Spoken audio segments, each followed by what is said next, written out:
Estamos de volta. Hoje os protestantes comemoram os 500 anos da reforma de Martim Lutero. Quem bate um papo com a gente sobre esse assunto é o professor de História Kleber Mann, que é especialista nesse assunto, né, Kleber?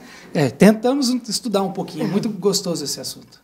Bom, de uma forma bem simples, Sim. Tudo começou porque Martim Lutero não aceitou o pagamento de indulgências. Foi uma das coisas que meio que revoltou Martim Lutero, é isso? Na verdade, é uma história bem complexa. Os livros de história eles trazem de forma bastante simplificada, mas na verdade, Martim Lutero era uma pessoa muito culta, que estudou muito.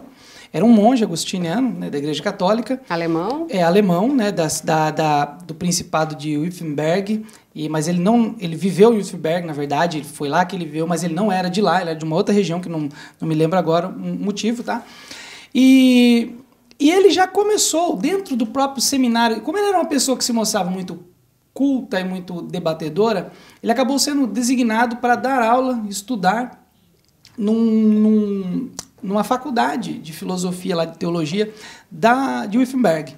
E quando ele foi para lá, começou muitos debates, ele começou a questionar inúmeras questões, e até que um dia o seu nível digamos assim, de oposição àqueles dogmas da Igreja Católica se tornou assim de uma forma muito insustentável e acabou todo gerando um conflito. A Igreja Católica pediu para que Martim Lutero se desculpasse, ele acabou se negando, porque ele acreditava que aquilo ali, na verdade, a Igreja Católica, mas o Papa, né, pediu, ele acreditou que não deveria, porque ele estava certo.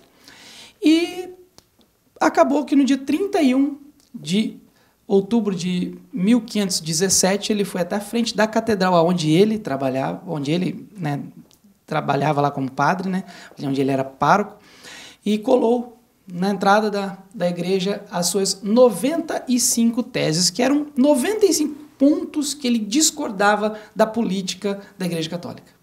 Essa coisa que colocam muito de pagamento de indulgências era como se fosse, só para explicar para o pessoal de casa, era como se pagasse para conseguir um lugar no céu, né? E na verdade, Martim Lutero ele viveu nesse contexto em que o patrimônio de São Pedro, ali o Vaticano, na verdade, toda a basílica ela estava sendo construída naquele momento. O Papa Leão X havia feito um projeto, um mega projeto, que você conhece muito bem, né? Muitas pessoas conhecem. Tinha feito aquele mega projeto e alguém deveria financiar aquele projeto. E a Igreja Católica, então, entrou... lembrando, Igreja Católica Apostólica Romana. Existem inúmeros católicos. Católicos maronitas, os católicos gregos, você tem os ortodoxos, são inúmeras. Então, a gente está falando da Europa Ocidental. Então, ele fez um mega projeto e transferiu esse dever de você poder levantar os fundos obviamente, aos párocos. E o que aconteceu? Eles utilizaram como um dos meios a venda das indulgências, que é uma forma que você vendia o perdão, né? O perdão, então, por exemplo, meu avô morreu, você chegava lá, ele escrevia lá no papel, em nome de Deus, o Papa está perdoando os seus pecados. Era o Papa que perdoava em nome de Deus, porque ele era o representante de Deus na Terra. E aí você pagava... E estava tudo certo. E estava tudo certo, né? Pensando naquela época. E, além disso, você tinha também a prática da simonia, que era você pagar para você ter contato com relíquias sagradas. É o pedaço do pau da cruz de Jesus Cristo, é o espinho da coroa de Jesus Cristo, o crânio de São João Batista, a túnica que vestiu o centurião. Então, existia toda essa cultura de ídolos e que o Martim Lutero se revoltou contra essa prática, não contra a Igreja Católica. Ele teve, inclusive, que ficar escondido um tempo, é isso? Ele ficou escondido porque nós estamos falando... A gente não pode entender a Alemanha daquela época com a Alemanha de hoje. Na verdade, nós havíamos o Sacro Império Romano-Germânico, que eram todas essas regiões que a gente conhece por estados na Alemanha hoje, né, como fossem os nossos estados aqui, Paraná, Santa Catarina. Todos esses estados estavam ligados a um imperador, e aí você tem, dentro da região eu acho que é da Saxônia, não vou me lembrar, acho que o Carlos V, pode ser que na minha memória falhe agora no momento, mas ele acabou dando guarida para Lutero, porque ele viu que Lutero não estava de todo errado. E aí ele ficou um bom tempo, ele foi julgado, condenado, e foi excomungado pela Igreja Católica. E excomungar naquela época era como se você perdesse todos os seus direitos de cidadão, né? E ele ficou um bom tempo recluso, e foi o momento que ele traduziu a Bíblia do grego para o alemão. E assim, essa criação, essa reforma, foi nessa época que ele mudou tudo isso? Como é que foi implantado depois isso? E como é que ele conseguiu seguidores? Na verdade é o seguinte, o próprio Papa, na época, eles acreditavam que aquela reforma protestante era uma querela de bispos. É assim que o Papa tratou. Não, isso é uma querela de bispo. Nos dias de hoje não ia dar nada. Vai dar nada não, né? Não vai dar nada. E o que aconteceu? Ele mudou radicalmente a concepção de Deus. Como assim? Porque para a Igreja Católica, naquela época, Deus é aquele ser supremo, todo-poderoso, em que para você ter um contato com ele, você precisa de alguém para intermediar. Então você tem que ir na igreja, o padre é a pessoa que vai te ligar com Deus. O altar da igreja é ali a morada de Deus. Então o padre vai fazer essa ligação com você. As missas eram celebradas em latim. Então você tinha assim um clero que a gente chama de absenteísta. É um clero distante da população. A população está ali, eu estou aqui e vocês são distantes de mim. Martinho Lutero, baseados nas epístolas de Paulo, ele criou uma nova concepção na época, que era o quê? A salvação pela fé. Então, peraí, eu não preciso ir na igreja.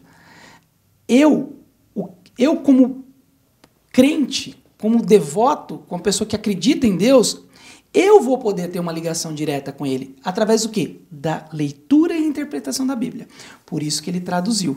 Então, eu vou ter uma ligação direta. E o que é que salva as pessoas? Lá no livro de Romanos, fala, o justo salva-se pela fé. Inclusive nas igrejas luteranas, em algumas delas, né, no caso de Rolândia, eu fui criado na cidade onde a igreja luterana é muito forte, a frase que tinha na porta da igreja da Confissão Luterana do Brasil era o justo salva-se pela fé, que é uma dos pontos cruciais da ideia de Martinho Lutero. E aí, de lá para cá, foram... De lá para cá, desculpa, que eu gosto muito desse assunto, eu fico empolgado. De lá para cá, o que aconteceu? Nós tivemos muitos seguidores de Lutero, porque o Lutero foi beneficiado por ter feito a sua, digamos, reforma num período em que a imprensa ela já estava, de certa forma, difundida. Então, as suas 95 teses foram reproduzidas. Lutero ele era um intelectual, ele escreveu muito. O Lutero ele criou uma doutrina. Ele falou, olha, para ser um cristão, não ser luterano, para ser um cristão nós temos que ser assim. Então ele escreveu livros que mostram como ele pensa. Sob a autoridade secular, ele fala, olha o que é o Papa, olha o que é o rei, presta atenção como funciona a sociedade. E em razão de um certo descontentamento com o poder naquela época, porque o que acontece? Os países eles queriam a sua soberania. Então você tinha lá França, França, Espanha, etc. Os países que estavam se formando na época queriam a sua soberania. O que é soberania? É eu ser a autoridade máxima dentro do meu país. Mas como que eu posso, então, obedecer a alguém que está lá em Roma?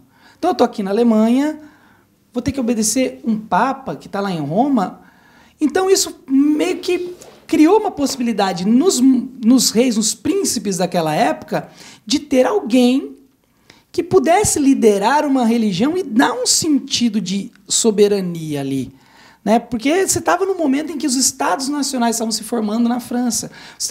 Você estava ali definindo o que é França, o que é Inglaterra, o que é Espanha, o que é Holanda. É nesse momento que acontece tudo isso. E aí ele consegue os seguidores. E aí ele consegue e cria uma identidade para aquela região. E vai se espalhando. E ele tomou, obviamente, o Sacro Império Romano Germânico, que era uma região bastante agrícola, e ele conseguiu, mesmo assim, ser uma região distante, agrícola, difundir bastante ali. Que legal. Obrigada pelas informações, sempre enriquecendo aí nosso conhecimento. Obrigado.